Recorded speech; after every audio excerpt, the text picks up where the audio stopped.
உடல் மண்ணுக்கு உயிர் தமிழுக்கு அனைவருக்கும் வணக்கம். இன்றைக்கான காணொலியில தாவேகாவை சார்ந்த மிக முக்கியமான ஒரு நிர்வாகி, இன்ஸ்டாகிராம்லாம் பார்த்தீங்கன்னா கொஞ்சம் புகழ் பெற்றவங்கன்னே சொல்லலாம். கிட்டத்தட்ட ஒரு ஆயிரக்கணக்கான ஃபாலோவர்ஸ்லாம் இருக்காங்க. அவங்க பார்த்தீங்கன்னா இன்னைக்கு தாவேகால இருந்து திமுகல மாறி இருக்காங்க. அதாவது தாவி இருக்காங்கன்னு கூட சொல்லலாம். அதை பற்றியான ஒரு தெளிவான காணொலி தான் நம்ம பார்க்க போறோம். சரி, அந்த அளவுக்கு இந்த காணொலி முக்கியமான காணொலிலாம் கேட்டிங்கன்னா கிடையாது. நீங்க கண்டிப்பா பிஸியா இருந்தீங்கன்னா இந்த காணொலி அவ்வளோ முக்கியமான காணொலிகள் இல்ல. உங்களுக்கு வேற ஏதாவது நல்ல வேலை இருந்தால் போய் பாருங்க. ஏன்னா இது உங்களுக்கே தெரியும், தாவேகாவை சார்ந்த தாவேகா பெண் நிர்வாகி ஒருத்தவங்க மாறி இருக்காங்க.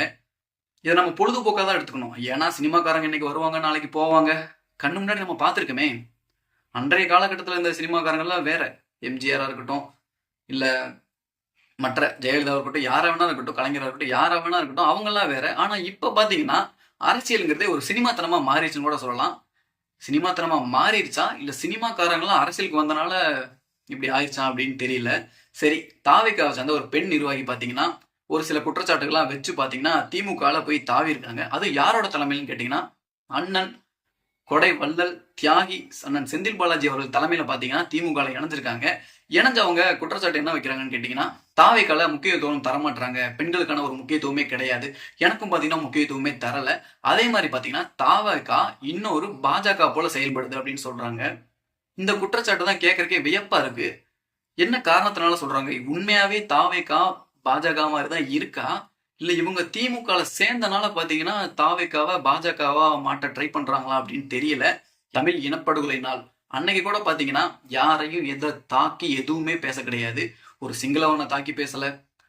அப்போ ஆட்சியில் இருந்த காங்கிரஸ் எதுவும் பண்ணல. காங்கிரஸ் இது வரைக்கும் பாத்தீங்கன்னா விஜய் அவர்கள் விமர்சிச்சதா சரித்திரமே கிடையாது. அவரு கட்சி தொடங்கின காலத்துல இருந்து பாத்தீங்கன்னா விமர்சிச்சதே கிடையாது.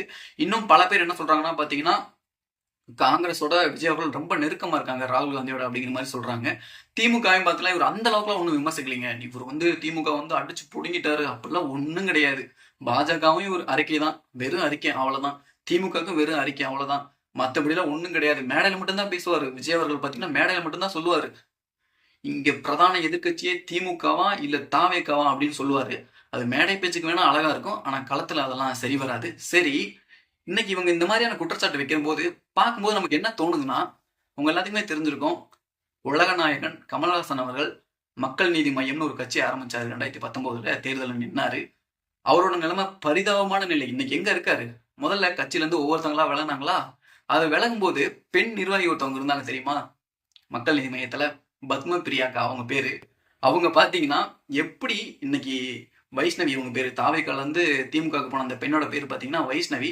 அவங்க எந்த மாதிரியான ஒரு ஒரு ஒரு குற்றச்சாட்டு வெளியே போனாங்களோ அதே குற்றச்சாட்டு தான் இவங்களும் சொல்லி வெளியே போயிருக்காங்க.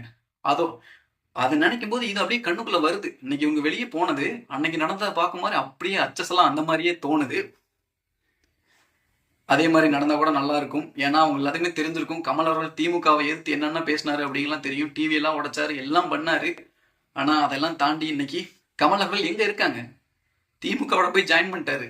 அந்த அளவுக்கு தான். விஜய் அவர்களும் மாற வாய்ப்பு இருக்கான்னு கேட்டீங்கன்னா யாருக்குங்க தெரியும். ஏன்னா சினிமாக்காரங்களை யாராலையும் யாருமே எப்பவுமே நம்ப முடியாது. ஏன் இவங்க எப்படி தாவேக்கால வந்தாங்கன்னு பாத்தீங்கன்னா, இவங்க இன்னும் மிகப்பெரிய புரட்சி செய்யறவங்களோ இல்ல ஒரு புரட்சி பெண்ணோ அதெல்லாம் கிடையாதுங்க. இவங்க இன்ஸ்டாகிராம்ல ரீல்ஸ் பண்றவங்க. இவங்களுக்கும் கிட்டத்தட்ட ஒரு 1000கணக்கான ஃபாலோவர்ஸ் இன்ஸ்டாகிராம்ல இருக்காங்க. அப்படி இருக்கனாலே என்னமோ தெரியல, டக்குன்னு தாவேக்கால ஜாயின் பண்ணாங்க.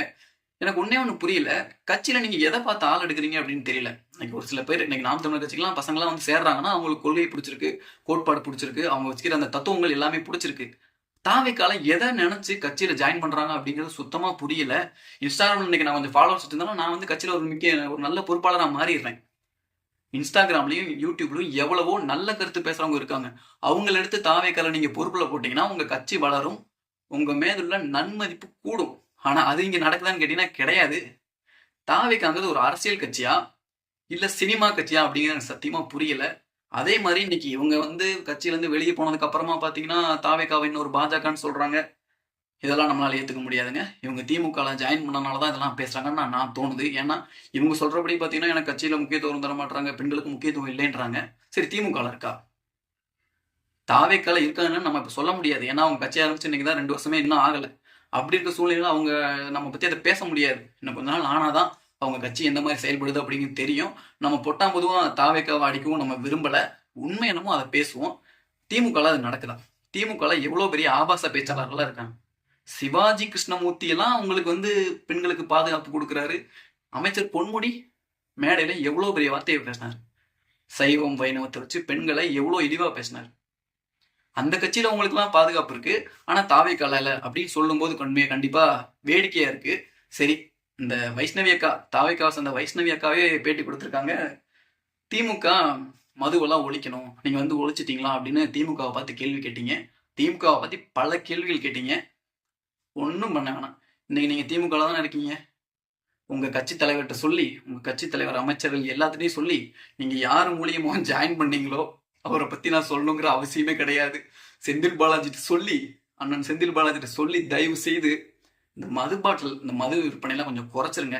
கடைகள் எல்லாம் கொஞ்சம் குறைச்சிருங்க. ஏன்னா அந்த துறையோட பேரே பார்த்தீங்கன்னா மது விலக்கு. மதுவை விலக்கணும், கொஞ்சம் கொஞ்சமா குறைக்கணும்.